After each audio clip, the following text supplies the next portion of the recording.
First of all, click One Joy and subscribe to the channel, because what you will hear here, it's not cheap motivation, is the real foundation of the philosophy that transformed ordinary people into living legends. If you apply what I'm going to teach you today, your mind will never work the same way again. Now tell me, what if I told you that your greatest victory already exists, is just waiting for you to decide to live it? What if the reality you so seek, success, freedom, abundance, were not in the future, but rather on an invisible plane, waiting only for your permission to manifest? It's a shock, I know, because the world taught you that you have to fight, prove, suffer, to conquer. But Napoleon Hill proved the opposite.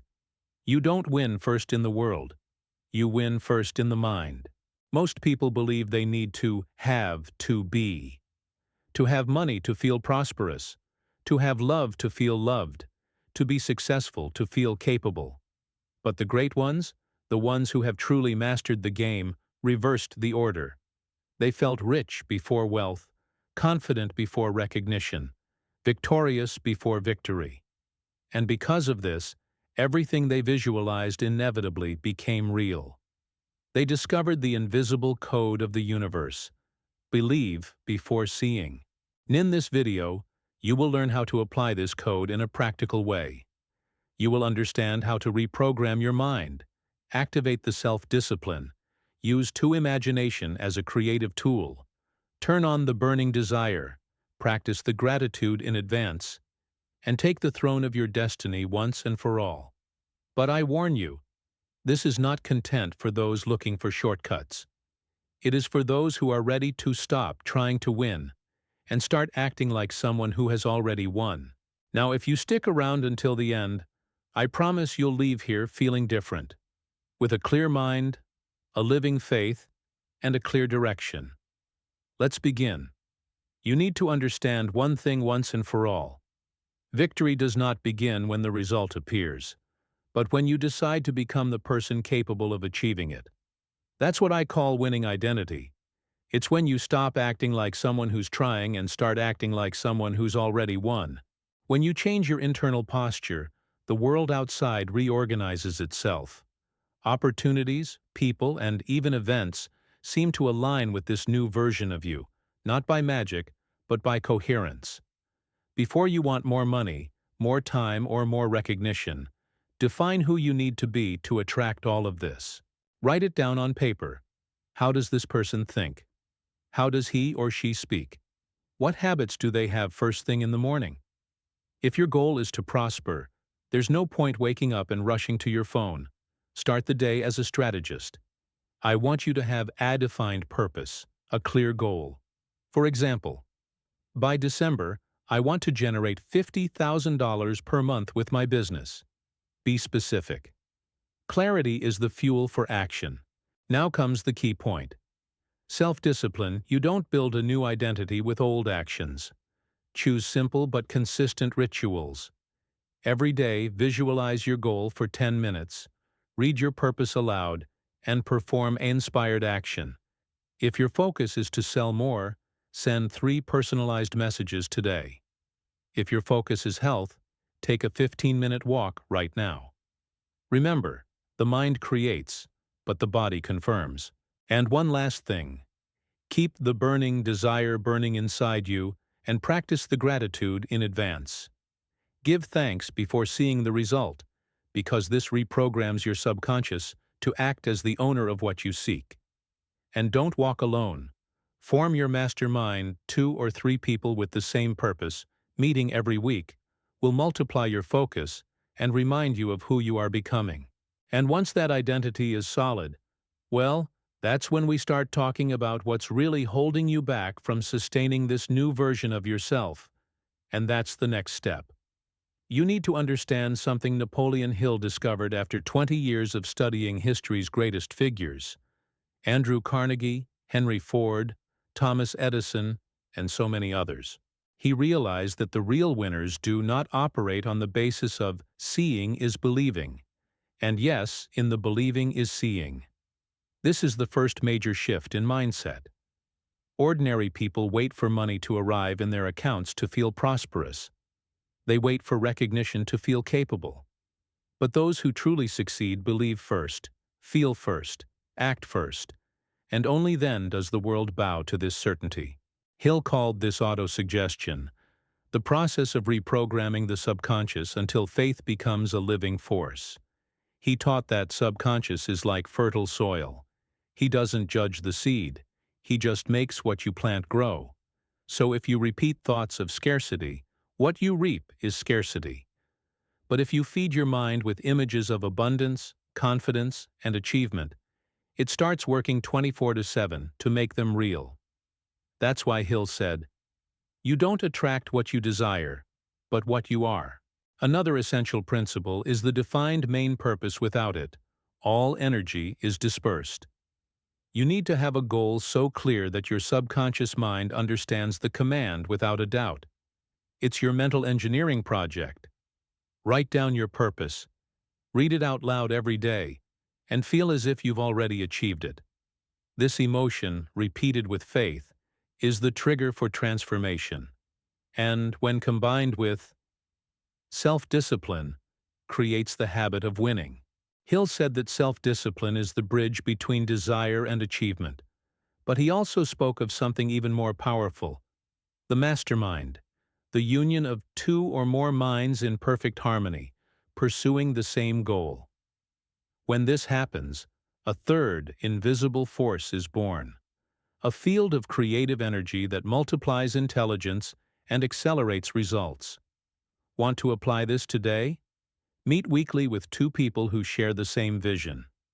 Discuss goals, challenges, and commitments. This simple practice is a silent accelerator of success. And finally, there is the element that sustains all the others.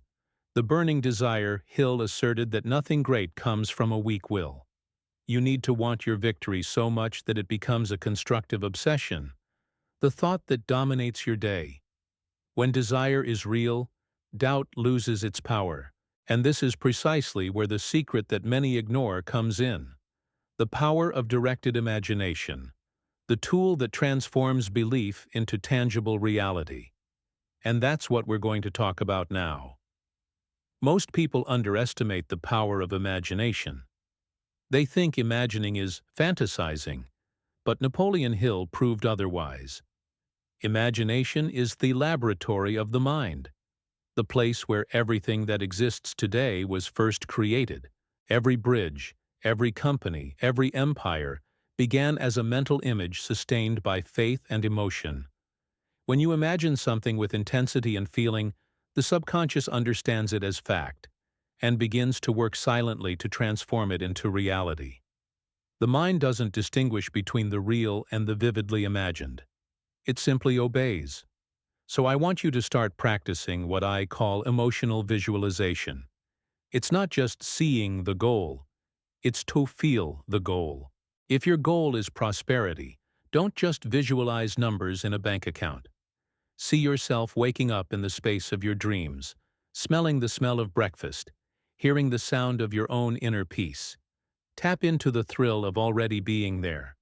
Hill said that emotion is the language of the subconscious, and the more alive it is, the faster you plant the seed of conquest. Your subconscious is like a wizard that never sleeps.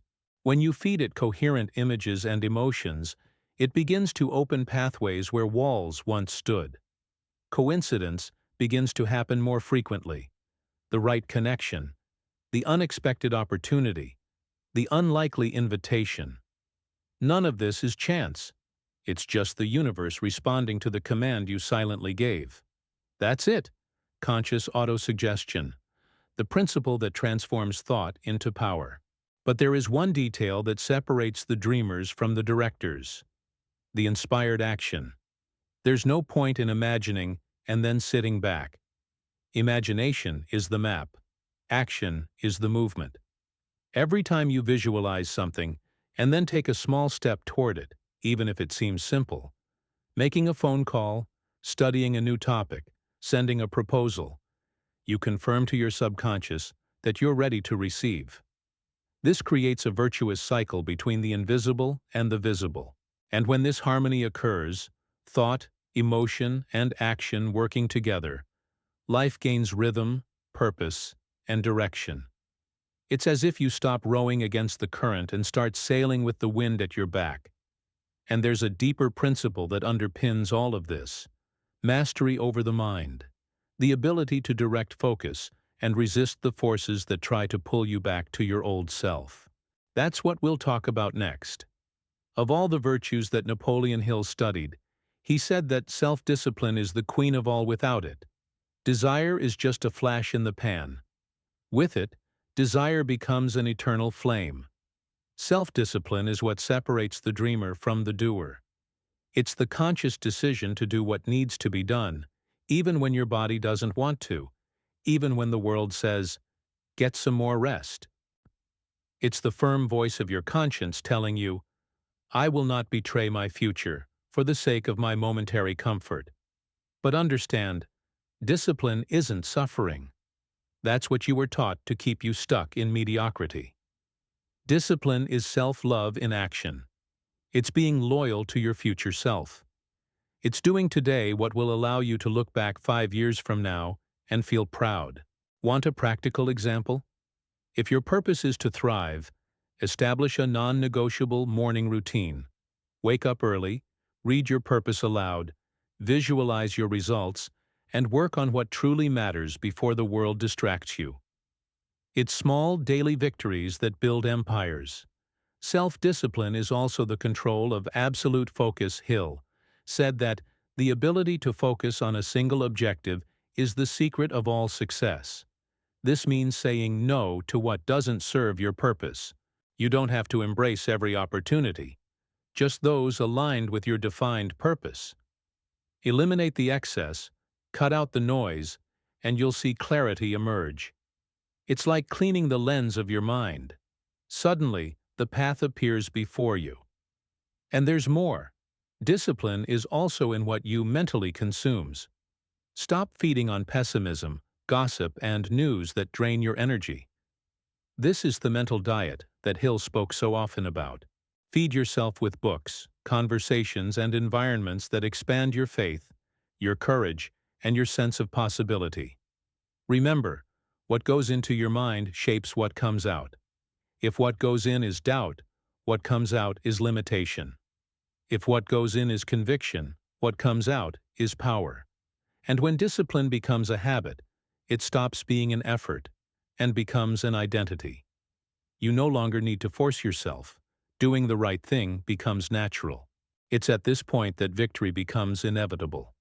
But there's one test that separates the disciplined from the unbeatable: how they handle it. Temporary defeat. And that's what I want to lead you on now. You need to understand one truth that changes everything. Failure does not exist. What exists is only temporary defeat.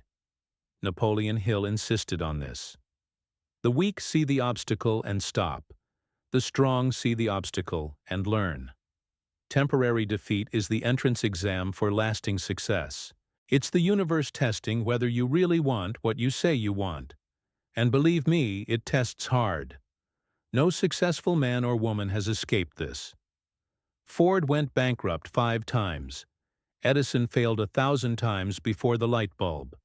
But each failure brought him closer to inevitable victory.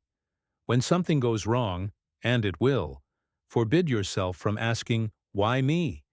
This is the question of the defeated. Ask, "What is this supposed to teach me?" This simple shift in perspective transforms pain into wisdom and crisis into opportunity. Did you lose a client? Maybe they were filling the shoes of a client 10 times better. Did the deal not go as expected? Maybe it was the price you paid to avoid a much greater loss. Everything that happens carries within it a seed of benefit.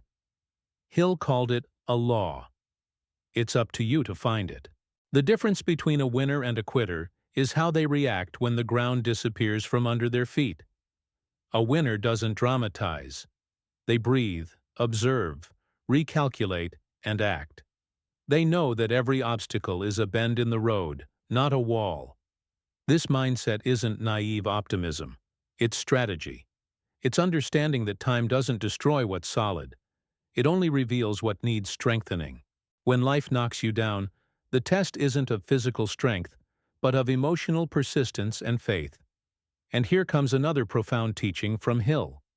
Temporary defeat is the field where burning desire it's proven. It's easy to have faith when everything works out. True faith is born in the silence of failed attempts.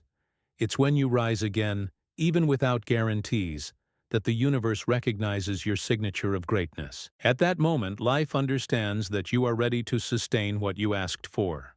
So instead of fearing falls, embrace them as part of the polishing process. Every diamond needs polishing, and it is in this process that self-discipline transforms into power. But there is one fuel that keeps this engine running, even on the darkest nights: burning desire, the inner flame that never goes out. And it's exactly how to light and maintain this fire that we're going to talk about next. The burning desire. It's the ignition point of all achievements. Napoleon Hill said that without it, nothing begins, and with it, nothing can be stopped. Burning desire isn't wanting, it's needing. It's the kind of will that keeps you awake, that gets you up before your alarm, that turns fatigue into fuel. It's the inner fire that doesn't go out even under rain, criticism, or the weight of doubt. It's when purpose ceases to be a plan and becomes breathing. And it's precisely this kind of energy that separates the ordinary man from the extraordinary achiever. Think of someone underwater, holding their breath until the last breath. When you're gasping for air, your entire body screams for oxygen. Nothing else matters. This is the intensity of burning desire. When you want your goal with this urgency, procrastination dies, fear fades, and distractions lose their allure. It's a state of absolute focus. Want to cultivate this? Burn your vision every day. Write it down, read it, talk about it, breathe it. Feed that fire with images, sounds, and words that remind you why you started. Burning desire is fueled by defined purpose. Without direction, the fire dissipates. So write down concretely what you want, how much you want, when you want it, and what you're willing to do to achieve it. And go further. Imagine the impact of your achievement on other people's lives. This expands the scope of your why. Hill said that desire without purpose is like steam without a boiler. It generates heat, but moves nothing. Intensity comes from clarity and cause. But be careful. This fire needs protection. Beware of those who try to extinguish your flame with small talk. Lukewarm people don't understand those who burn. So surround yourself with a mastermind. People who will push you forward when you're tired. Share your vision. Listen. Exchange. Learn. When minds with burning desire come together, a force is born that transcends the individual. It's like adding sparks until you create an uncontrollable bonfire. And this is where the cycle closes. Burning desire fuels faith, and faith reinforces desire. One strengthens the other until action becomes inevitable. And when this flame is lit, a state of certainty so profound arises that there is no longer room for doubt.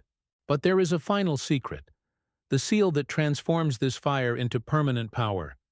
It is when desire mingles with gratitude in advance. And that's what we're going to talk about now. Few people understand the true power of gratitude in advance. Most people only give thanks after they receive it. But the winner gives thanks before, because you know you already own what you asked for. Napoleon Hill called this applied faith, the emotional conviction that what was conceived in the mind is already real on the spiritual plane, and is, at this very moment, moving toward you. When you give thanks before seeing, you are sending a direct command to the subconscious. It has already happened. And the universe responds by adjusting circumstances to confirm this belief. Anticipatory gratitude shifts your mental frequency. While I want vibrates in scarcity, I am grateful vibrates in abundance. It's the leap from desire to possession. Therefore, I want you to practice this every day. not as an empty ritual, but as a declaration of identity. Upon waking, say, I am deeply grateful for the abundance already flowing to me. I am grateful for the health, wisdom, and opportunities that surround me. Say it with meaning. Not with your mouth, but with your heart. This emotion is the code the universe understands. Have you ever noticed how, when you're in gratitude, everything seems to flow? People treat you better, ideas come more easily, and even the weather seems to cooperate. This isn't coincidence, it's alignment. Gratitude moves you out of scarcity mode and into creation mode. Instead of fighting life, you start dancing with it. And the more you give thanks, the more reasons you have to keep giving thanks. It's an upward spiral of prosperity. But there is a subtle detail that makes this practice even more powerful. Emotional constancy. Be thankful not only for the good times, but also for the challenges. Yes, even for the problems. Because every obstacle comes with a lesson, and each lesson brings you closer to your defined purpose. When you are able to be thankful for the difficulties, you prove you have mastered the game. You stop being a victim and become a co-creator. Hill said, "Faith is the teacher who transforms the invisible into the visible. Gratitude is the instrument of this faith. And when gratitude becomes your natural state, something magical happens. You stop trying to get there and start live from there. There is no more anxiety, haste, or doubt, only calm certainty. It is the mind at peace and the spirit in command. And it is precisely in this state of inner mastery that true power awakens, the power to command one's own mind. And it is about this invisible throne, that of mental sovereignty, that we are going to talk now. Napoleon Hill said that the true throne of a human being is mastery over one's own mind. This is the power that few have, but all desire. Most live hostage to their own thoughts, a prisoner inside the castle they are supposed to rule. The undisciplined mind is like a wild horse, powerful but dangerous. When you learn to control it, it becomes your direct transport to fulfillment. When you let it run wild, it drags you into the abyss of doubt and indecision. Mind control is therefore the highest form of freedom. Mastering the mind is not about repressing thoughts, but consciously choose what to cultivate. Remember the principle of the mental garden? The subconscious is the soil, and thoughts are the seeds. So ask yourself, what have you been planting there? What kind of internal conversations do you have every day? Hill taught that every thought repeated with emotion becomes a command. So start using your mind as a servant, not a tyrant. Say what you want with clarity and faith, and hold firm until the result manifests. And here comes a profound principle. You never control the mind by fear, but by direction. Try to force your mind to not think about something, and it will think about it even more. Instead, direct your focus. Replace the unwanted thought with a constructive one. It's simple, but it requires practice. For example, when feeling anxious, repeat, I am at peace. Everything is aligning. It seems small, but conscious repetition shapes new neural pathways. You literally rebuild your brain. This is neuroscience and spirituality walking hand in hand. Maintaining control also means protecting your mental environment. Hill called this mental diet, a conscious blockage of everything that sabotages your progress. Stay away from news that only speaks of fear, people who constantly complain, and content that fuels comparison. The king does not invite traitors to the palace. Choose carefully what enters your mind, because it is this that will govern your emotional state. And your emotional state is your vibrational field. When you reach this level of mastery, something profoundly changes. External circumstances no longer shake you, because your center becomes unshakable. You don't react, you respond. And that's the difference between being a slave to chaos and a master of fate. But there's one final element that closes this entire circle of power: balance between faith and action. It's the point where you stop wishing and start expressing the power that's already yours. And that's exactly what we're going to explore now. Faith without action is a dream. Action without faith is blind effort. Power is born when the two come together.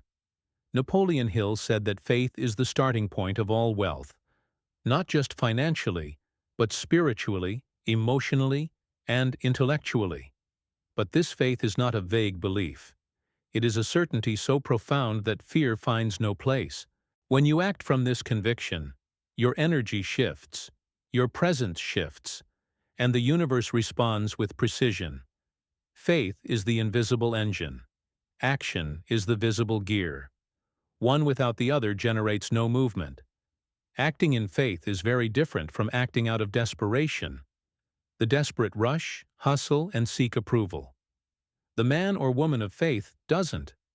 They move calmly and purposefully because they already know the outcome is inevitable. Hill said, "He who knows where he is going, the whole world makes way for him." That's why the person who lives with defined purpose becomes magnetic. It doesn't need to be forced. It attracts. Faith is believing before seeing. Action is proving that belief to the world. The two together create reality. But here's the secret: the inspired action. It's not simply doing a lot, it's doing the right thing, at the right time, with the right spirit.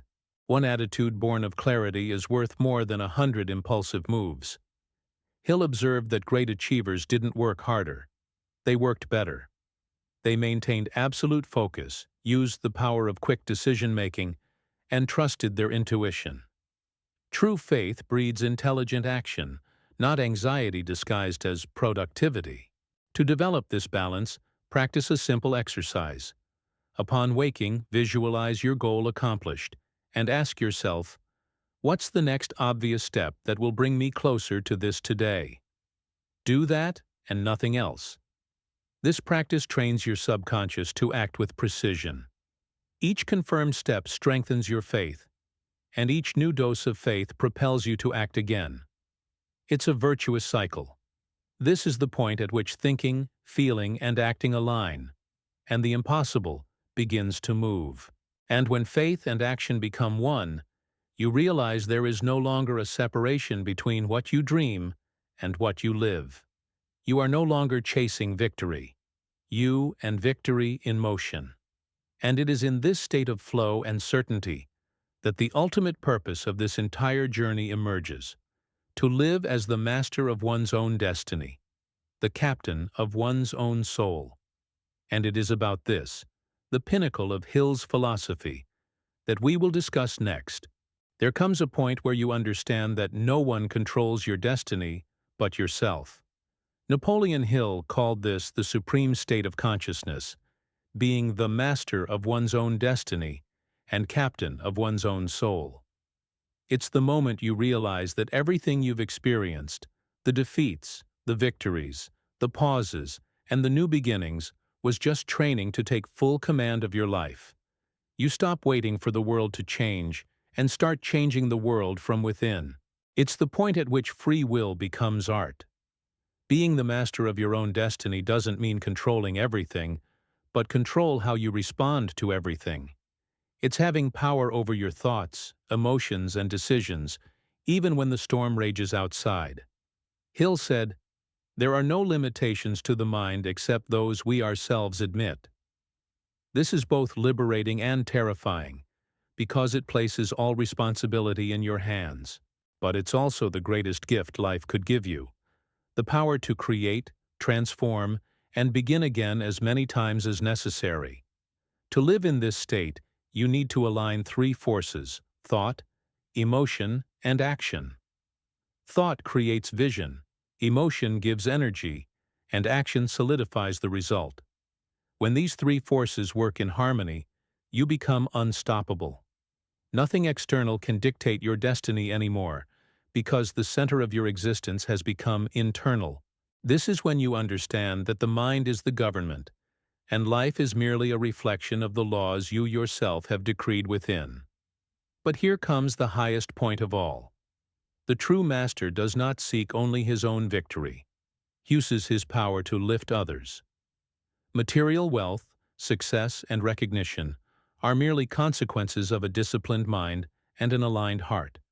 True triumph is seeing others awaken because you had the courage to awaken first. This is legacy. This is purpose in motion. And this is the kind of wealth no one can steal. And when this awareness awakens within you, something changes forever. You no longer walk in a hurry, you walk with direction. You no longer strive for approval, you act with a mission. You no longer seek power, use power in peace. It's at this point that the cycle completes, and you understand that the entire process, faith, action, discipline, desire, gratitude, was just the ladder that brought you here, the throne of your own destiny. And now that you're ready to sit upon it, it's time for me to show you how to transform all this knowledge into real movement, every day of your life.